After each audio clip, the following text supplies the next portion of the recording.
Mr Speaker, it's a pleasure to rise to speak on the Summary Offences Possession of Handheld Lasers Amendment Bill.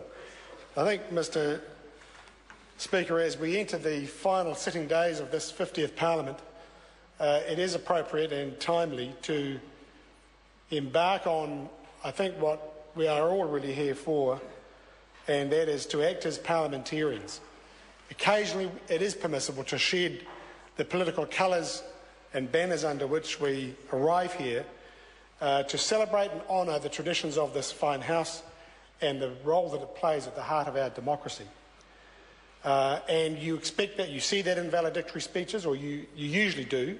There were some valedictory speeches in which that generosity of spirit was not expressed today, because that unfortunately reflects the true state and the modern state of today's National Party, lacking in generosity, charmless, graceless, and a miserly and miserable party, which explains why Cam Calder no doubt is leaving, because Cam Calder is somebody who I have come to know in my 3 years here, and as a man amongst men, but one of those men who genuinely, I think, epitomises the spirit of leadership and compassion and humanity that is not widely found in every political party in this House. Cam Calder has a number of other redeeming features to him.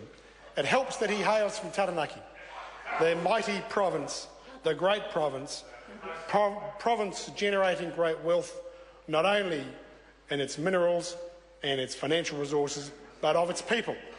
And Cam Calder is one of them, and he wears, I see tonight, the Taranaki colours, a region of which he is so proud, even though he doesn't live there currently.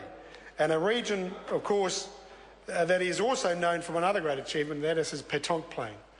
And we don't often talk about that, about Cam, but he is an accomplished and indeed an international grade pétanque player. And I defy any member of this House to challenge Cam Calder to a game of the mighty bull, and see whether they can hit the kitty or do whatever it is they do with their very hefty little items.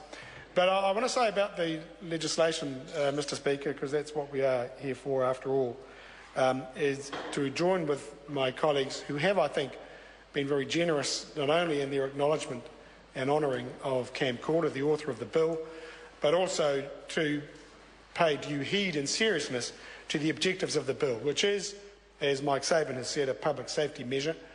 It is about the safe conveyance of pilots and crew, or passengers and crew on aircraft. I know Richard Price has said that the bill is about ensuring that there is not improper use of these high-powered lasers. Actually, it's not that. It's about the possession of high-powered lasers without reasonable excuse. And that is not a subtle difference. It's a very important distinction. There are very few legitimate uses for these sorts of devices. Obviously, lecturing and training and imparting information is one of them. But there is no need for people to be walking on down the streets or hiding behind the bushes and dazzling, bypassing traffic, whether it's roads, whether it's cars, trucks, whatever, and certainly not air traffic.